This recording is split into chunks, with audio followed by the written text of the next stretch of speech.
There's a new poll out from Fox News, and it's showing a clear trend.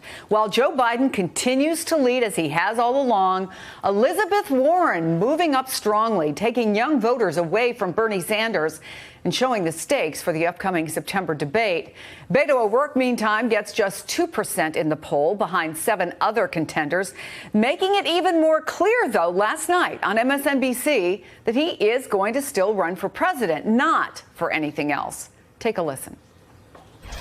I will not in any scenario run for the United States Senate.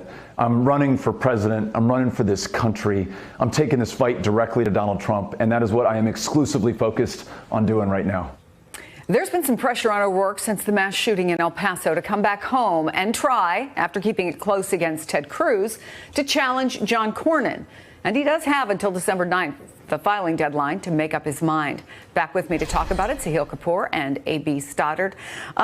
There are already 8 Democratic candidates who have said, I'm going to challenge John Cornyn, including M.J. Hager, who took in over $1 million in his second quarter, according to the campaign. So I don't know, A.B., did they need Beto O'Rourke to run?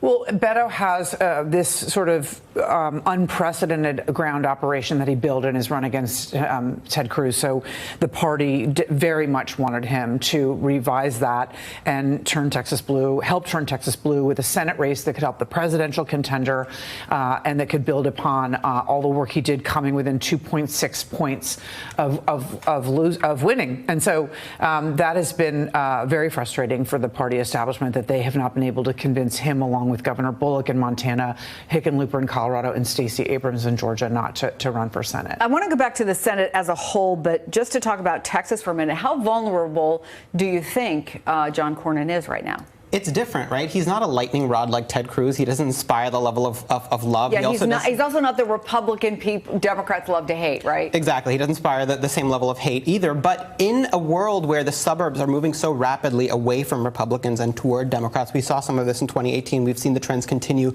The data experts who said Texas is not going to turn blue basically all throughout the Obama presidency, and were right, are now raising alarms that the trends are really moving in a different direction. So soccer moms, college-educated voters, affluent white voters are moving away from Republicans in the era of Trump. So if that continues, then yes, Democrats have a shot, but it will still be an uphill climb. And this isn't the only crowded race that they're asking people get out, run for Senate. Colorado, for example, which already had a whole plethora of candidates, including women of color who were running.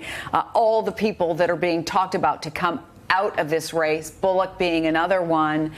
But even having said that, chattering, are the Democrats paying enough attention to how important the Senate is, A.B.? No, not at all.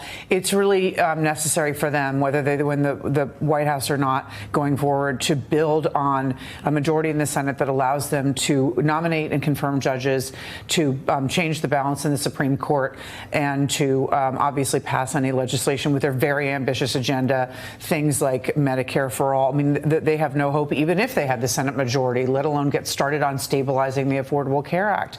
This is another thing. They don't talk about the Supreme Court a lot, and they don't talk about a Senate majority. And I think that after all these months that this race started so early, and they had the Democratic primary voters' attention, it's not too late, but it's late enough that they should sort of refocus their priorities on where they want to spend their resources and their rhetoric, focusing the voters. And conversely, if you go out and talk to a lot of Republican voters, one of the things they will consistently bring up unprompted is, look what the president has done with the court.